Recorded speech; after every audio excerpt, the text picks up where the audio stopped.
পুজো দিয়ে ভোট প্রচার। সপ্তাহের প্রথম দিনেই জমজমাট মালদা উত্তর লোকসভা কেন্দ্রের ভোট প্রচার। মন্দিরে পুজো দিয়ে ভোট প্রচারে বেরিয়ে পড়েছেন সাংসদ তথা বিজেপি প্রার্থী খগেন মুর্মু এবং তৃণমূল প্রার্থী প্রাক্তন আইপিএস প্রসূন বন্দ্যোপাধ্যায়। খগেন মুর্মু দিনভর প্রচার চালালেন গাজল বিধানসভা এলাকায়। অন্যদিকে প্রসূন বন্দ্যোপাধ্যায়ের প্রচার কর্মসূচি চলে হবিবপুর বিধানসভা এলাকায়। আমরা এলাকাতে ডোর টু ডোর ক্যাম্পেইন করছি। ক্যাম্পেইনের থেকে বড় কথা, মানুষের কথা শুনছি। আমরা বলছি কম, শুনছি বেশি।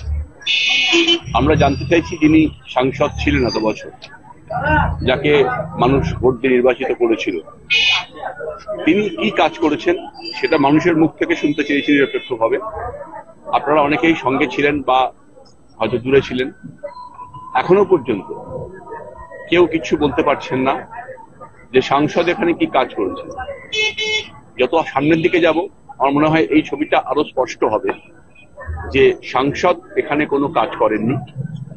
আমরা জানতে চাইছি সাংসদের কাছ থেকে আপনার প্রত্যাশা কি আছে। কোথাও মানুষ স্পেল আউট করছেন, কোথাও বলেছেন জানাবেন।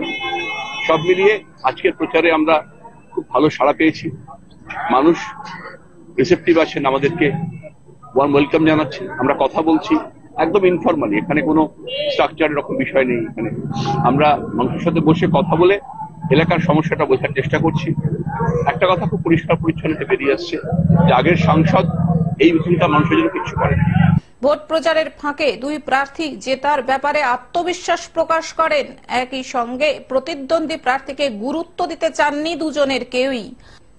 আজকে সারাদিনের যে কার্যক্রম আছে, সকাল থেকে আমরা সিঁদুরমুচি মহাশ্মশান কালী মন্দির থেকে পুজো দিয়ে আমরা শুরু করেছি। আমার সঙ্গে এখানে বিধায়ক সাহেব আছেন, এখানে কৃষ্ণবাবু আছেন, আমাদের এখানে অজয় আছেন, এখানকার আমাদের বঙ্কিম সরকার, আমাদের সমস্ত কার্যকর্তা, মিলন দাস সহ সমস্ত কার্যকর্তারা আছেন। আমরা একসাথেই আমাদের এই কর্সাডাঙ্গায় এখন আছে। এখান থেকে আমরা আবার রানীগঞ্জের দিকে যাব, জালসার দিকে, কেনবনার দিকে আমরা যাব। এরপরে আমরা আবার পান্ডুয়া হয়ে আমরা মাঝরার দিকে আমরা আসবো।